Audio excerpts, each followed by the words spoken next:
de niñas, niños y adolescentes. Para ofrecer el mensaje de bienvenida e inauguración formal a este foro, recibimos con mucho gusto a la senadora Alejandra Barrales Magdaleno, vicecoordinadora del Grupo Parlamentario de Movimiento Ciudadano e integrante de la Comisión de Derechos de la Niñez y la Adolescencia. Muchas gracias. Adelante, senadora. Muchas gracias por ese entusiasmo, sobre todo desde las filas de allá atrás. Muchas gracias.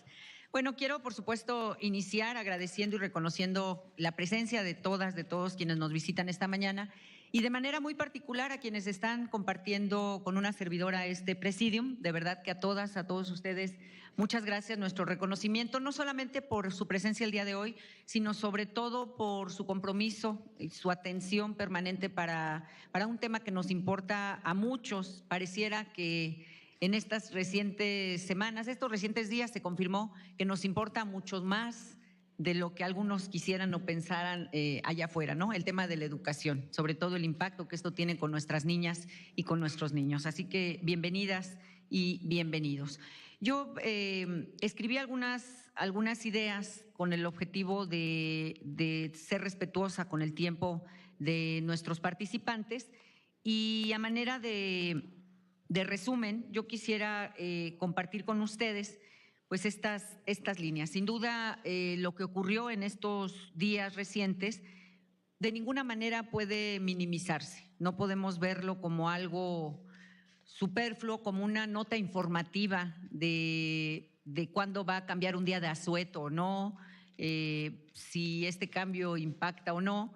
En realidad, se trata de una noticia que trastoca la vida de muchas familias en este país, pero sobre todo trastoca incluso el futuro de este país, porque se trata del impacto que puede o no tener la preparación, el desarrollo, la educación en nuestras niñas y en nuestros niños.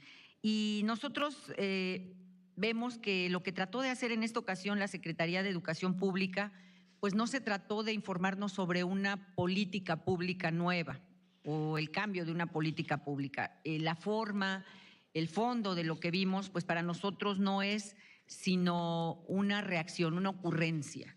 Y lo que pasó el día de ayer pues confirma que esto fue así, ¿no? Es hasta el día de ayer, es hasta después de recibir las reacciones de mexicanas, mexicanos, que entonces se entiende o se revisa el impacto que esto tiene dentro y fuera de los hogares mexicanos, o que esta decisión que informa la Secretaría de Educación pues es una reacción que evidentemente tendría que haberse esperado de alguna manera, ¿no? El reconocer que la escuela juega un papel fundamental en la vida en los hogares mexicanos, que no puede ser vista solamente como un área a la que los niños acuden solo a aprender a leer y escribir. Son centros de desarrollo, son espacios donde transcurre a veces más del tiempo que pasan las niñas y los niños con las familias, pues lo hacen en estos hogares, ¿no? Yo quiero compartirles a ustedes algunos datos de la trascendencia que tiene justamente este tipo de decisiones, esta determinación que toma el gobierno, ¿no? Es trascendente no solo por esto que comento al interior de los hogares, sino porque tenemos cifras nacionales que son alarmantes, que solamente tapándose los ojos, oídos, no te das cuenta de lo trascendente que estas son, ¿no? En 2024, más de 27 millones de personas mayores de 15 años confirmaron no saber leer ni escribir o no han concluido la educación básica. Estamos hablando de 27.52 millones de mexicanas y mexicanos que están en situación de rezago educativo, es decir, más de una cuarta parte de la población adulta de nuestro país. 4.13 millones son personas analfabetas, 7.54 millones no concluyeron la primaria, 15.85 millones no terminaron la secundaria. Esto significa que 1 de cada 4 personas mayores de 15 años vive en condiciones de privación educativa estructural.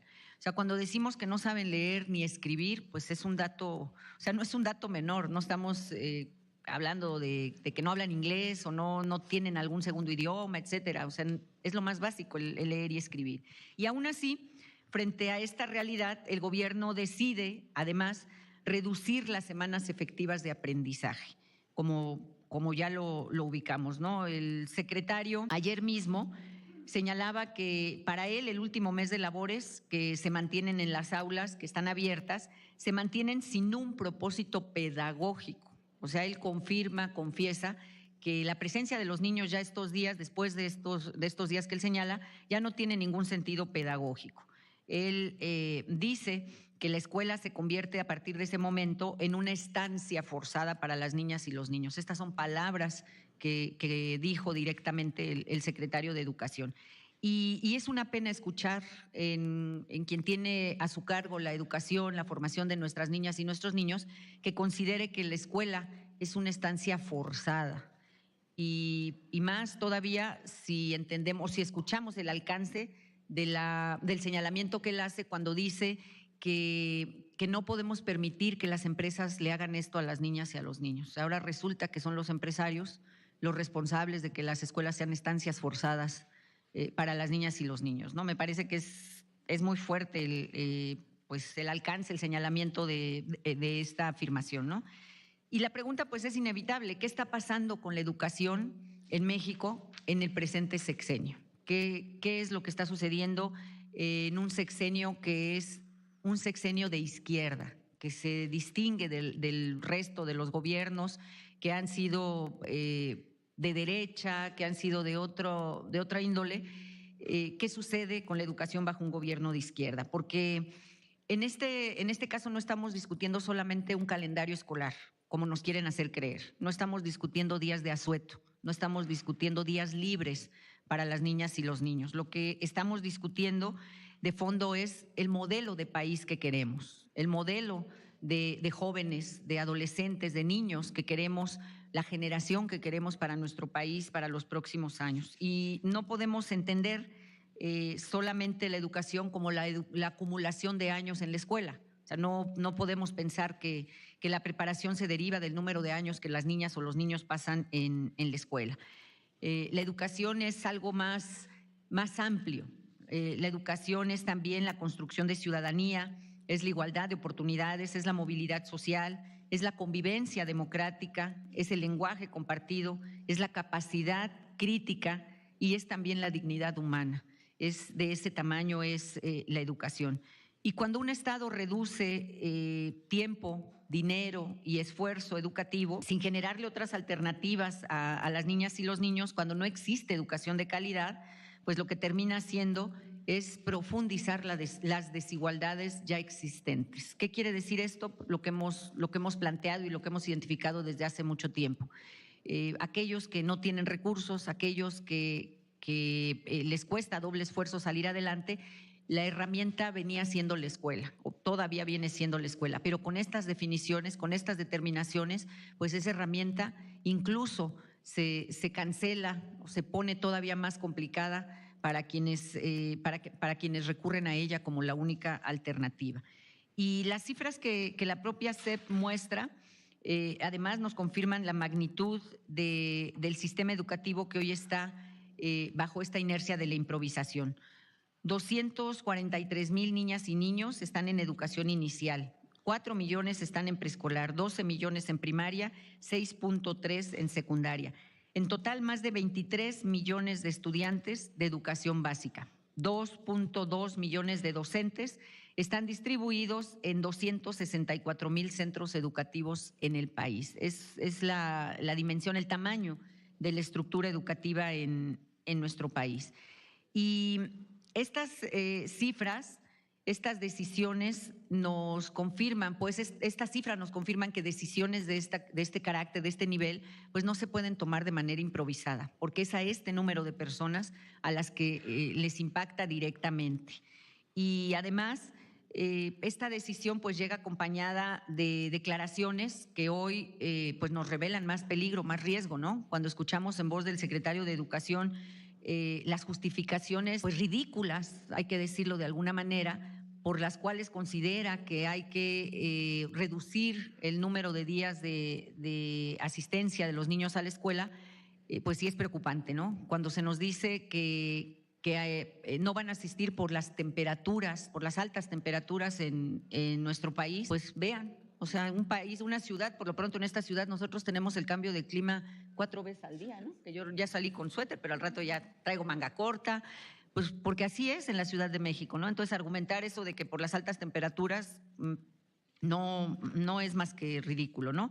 Afirmar que las escuelas no son guarderías, pues primero demuestra incomprensión de parte de estos funcionarios de cómo funciona la vida el día con día de las familias mexicanas. O sea, no, esto es, la verdad es que no sé, a lo mejor si viene un extranjero medio lo entenderíamos, pero que no se entienda en un mexicano y menos en un funcionario mexicano, qué es lo que hace la mayoría de madres, de padres de familia en este país, es salir corriendo a la escuela y luego al trabajo, a la guardería y luego al trabajo, madres que trabajan medios turnos para poder salir a recoger a los niños, que se ayudaban con las escuelas de tiempo completo y que ahora nos digan que resulta que las escuelas son guarderías, pues sí han jugado en gran medida este papel, son a quienes le damos a guardar a nuestras hijas, a nuestros hijos, claro, pero no a guardarlas sin sentido, o sea, a guardarlas para que las formen, para que se desarrollen, para que se preparen, para una serie de temas que nos parece que minimizarlas a guardería es no entender o no comprender pues la dinámica de estos espacios y el impacto que tienen con las familias mexicanas. Y sí, claro, las escuelas son espacios de aprendizaje. También es importante reconocer que son espacios de cuidados. Por algo se le exige un nivel, un perfil a los profesores, a los maestros, a quienes de alguna manera juegan este papel de ejemplo, de cuidadores, de liderazgo, ¿no? Para muchas familias, incluso las escuelas representan el espacio de alimentación, cada vez menos porque han reducido recursos, etcétera, pero para muchos son la única opción de escapar de violencia, de escapar de abuso, de escapar de una serie de temas que de no ser por estos espacios no se identificarían incluso en muchos casos. Sin embargo, me parece que lo más grave de esta actuación, de estas afirmaciones, es responsabilizar a las empresas y al mercado. De verdad que cuando uno cree que ya lo vio todo, no sé ustedes, pero cuando yo escuché estas afirmaciones, de verdad que ya no tuve espacio para abrir los ojos más grandes, ¿no? Dice uno, ¿en serio? O sea, ¿es en serio el mercado el culpable de esto? ¿Es en serio el empresario el culpable de esto? Es grave, ¿no? Primero porque se está evadiendo una responsabilidad. El Estado es responsable de impartir educación a las niñas y a los niños. Ese es en primera instancia el primer responsable. Y escuchar esto en voz de quien tiene esta tarea, pues me parece que sí tiene implicaciones o debiera tener implicaciones delicadas, sobre todo cuando es el encargado de la educación quien nos dice que